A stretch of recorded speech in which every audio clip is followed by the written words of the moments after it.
हिमाचल में 1985 से चली आ रही परंपरा को लोगों ने फिर से दोहराया है और 5 साल बाद सत्ता की चाबी बीजेपी के हाथों से छीनकर वापस कांग्रेस को दे दिया है।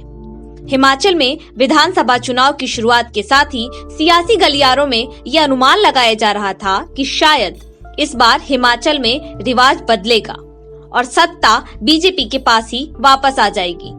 लेकिन कांग्रेस की तैयारी और प्रियंका गांधी के चुनावी कौशल ने ऐसा कमाल किया कि ना तो रिवाज बदला और ना ही हिमाचल का मिजाज।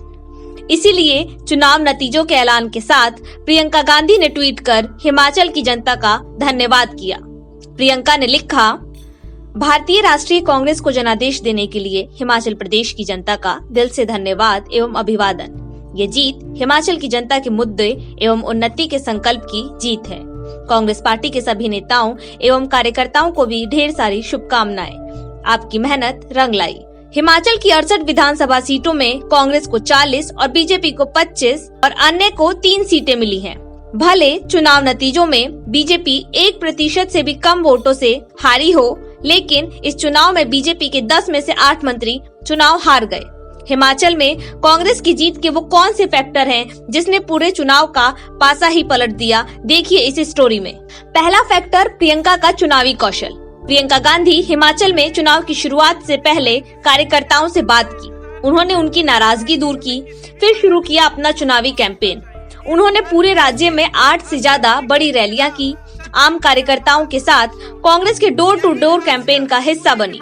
बच्चों से बात की, महिलाओं से मिली और मंदिरों में दर्शन किए और हर वो जिम्मेदारी संभाली जिसने कांग्रेस को हिमाचल का रन फतह करने में मदद की।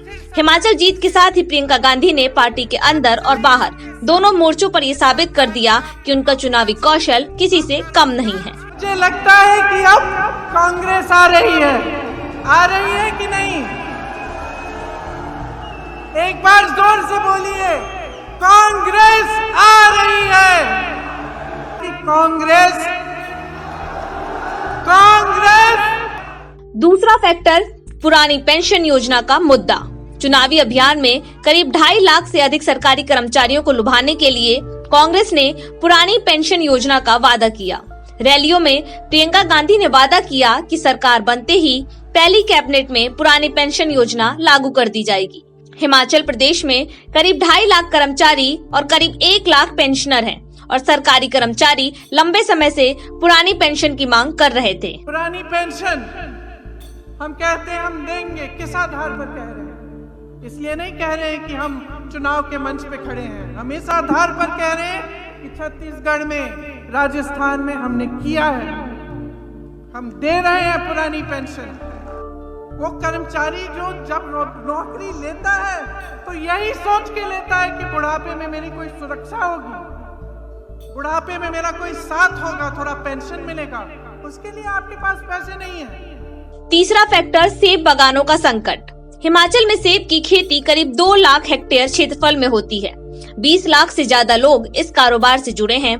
इसीलिए इस चुनाव में सेब बागानों का मुद्दा काफी अहम हो गया था। पिछले दिनों कार्टन पर जीएसटी लगाने और कीटनाशकों पर जीएसटी बढ़ाने से सेब मालिक जयराम सरकार से काफी नाराज थे और उन्होंने सरकार के खिलाफ जमकर प्रदर्शन भी किया था। हिमाचल प्रदेश में पैदा होने वाली सेब का दाम अब तक बड़ी निजी कंपनियां तय करती थीं और बागान मालिक सरकार के इन्हीं कदमों से खासे नाराज थे। इसका फायदा सीधे तौर पर कांग्रेस को मिला। सेब बागान मालिकों ने करीब 34 विधानसभा क्षेत्रों के चुनावी परिणामों को प्रभावित किया है।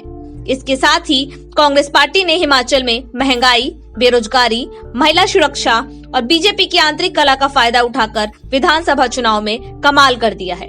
नवभारत टाइम्स ऑनलाइन की रिपोर्ट।